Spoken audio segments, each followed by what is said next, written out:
మీ business ఏదైనా మీ ఊర్లో promotion చేయాలంటే అది సుమన్ టీవీతోనే సాధ్యం. ఇప్పుడే సంప్రదించండి. నియోజకవర్గ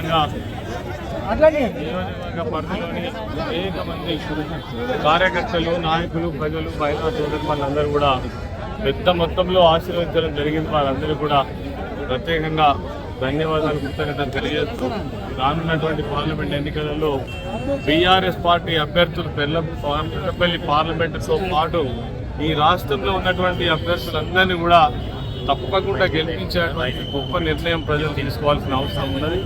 ఇది ఎందుకంటే 4 నెలల కాంగ్రెస్ ప్రభుత్వం, ఈ ముఖ్యమంత్రి విధానం, ప్రజలను వంచిస్తున్న తీరు, మోసం చేసినటువంటి తీరు, తప్పకుండా దీనికి ఖచ్చితమైనటువంటి గుణపాఠం కాంగ్రెస్ పార్టీకి చెప్పాల్సినటువంటి అవసరం ఉన్నది.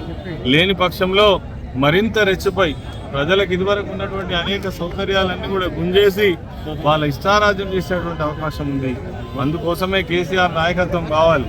అందుకోసమే రేపు పార్లమెంటులో మన తెలంగాణ ప్రాంత ప్రజల యొక్క సమస్యల విషయంలో కావచ్చు, వాళ్ళు చేస్తున్నటువంటి దౌర్జన్యాల విషయంలో కావచ్చు, గొంతెత్తేటువంటి నాయకత్వం కావాలి.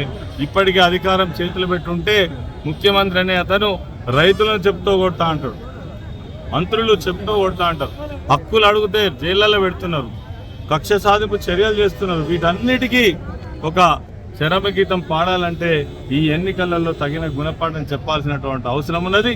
మరి ముఖ్యంగా పెద్దపల్లి పార్లమెంట్ పరిధిలో నేను పోటీ చేస్తున్నా. నేను సింగరేణి కార్మికుడిని. మా పార్టీ అందరినీ గౌరవించి సామాజిక న్యాయం చేసినటువంటి పార్టీ.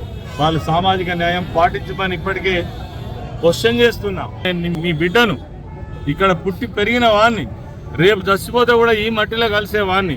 కాబట్టి ఎక్కడి నుంచో హైదరాబాద్ నుంచి వచ్చి 76 సంవత్సరాల నుంచి ఈ రిజర్వేషన్ అనుభవిస్తూ తరతరాలుగా వాళ్ళే మరి ఇక్కడ ఎవరు లేనట్టుగా ఒక 4 అవకాశాలు ఉంటే 3 ఒక్క ఇంట్లోకి తీసుకోవడం ఎంతవరకు న్యాయం, ఎంతవరకు సమంజసం?